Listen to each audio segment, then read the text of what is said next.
Hi and welcome to DevOpsCon. Hi Emily, how's your session? It was great, thanks. So my first question is, what is SoundCloud general strategy with regard to culture? I think one of the things that's most important for us is that our culture reflects what it is that we're trying to do as an organization. And we try to be a platform that is available to anybody in the world to express themselves through the shared love of sound. So we want our company culture to be a place where anybody is welcome and can do the best work of their lives. And how is the collaboration between devs and ops from a DevOps perspective? Yeah, I think we really try to ensure that all teams work together in the same way.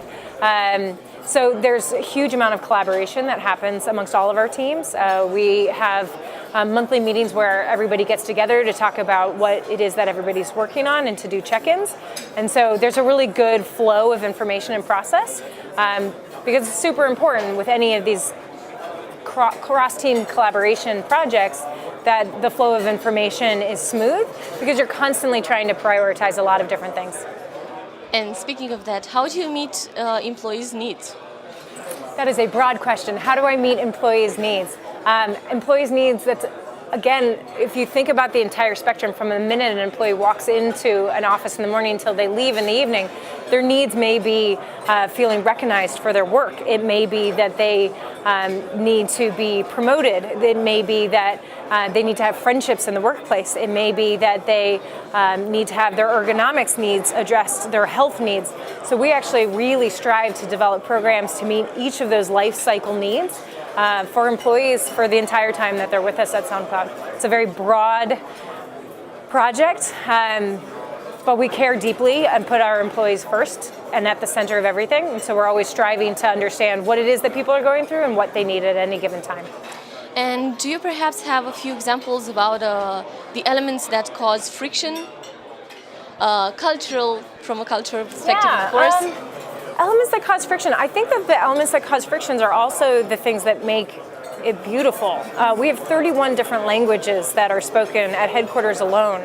You have introverts, you have extroverts, you have engineers, you have non-engineers, you've got people who identify with all sorts of different backgrounds. So just the amazing diversity of humans coming together in a single workplace for a shared vision. There's friction in humanity, but that's what makes it wonderful. That's what makes it creative. That's what makes it beautiful. And so I think one of the things that we always strive to do is to remove as much of the friction as possible. If you can help people to understand that everybody is there with the same purpose and to assume best intent at all times, then you can do really radical and amazing things by working together. And another broad question for you. DevOps is a lot about culture. So would you say that the culture at SoundCloud is coherent? And what are the steps that you take in order to make sure that it is coherent? Yeah.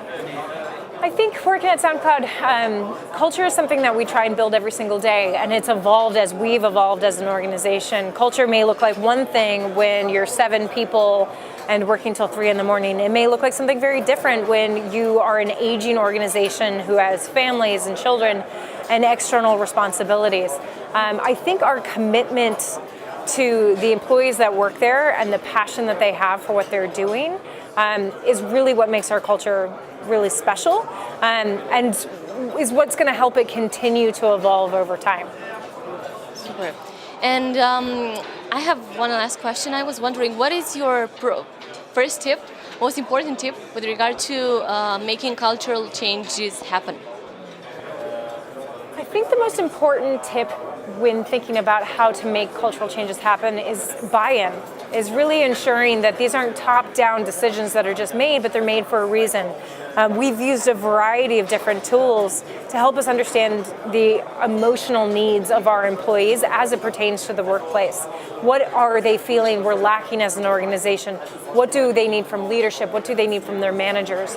And so it's using that voice to then say, all right, these are the areas we need to work on as an organization. These are the programs that we need to push forward.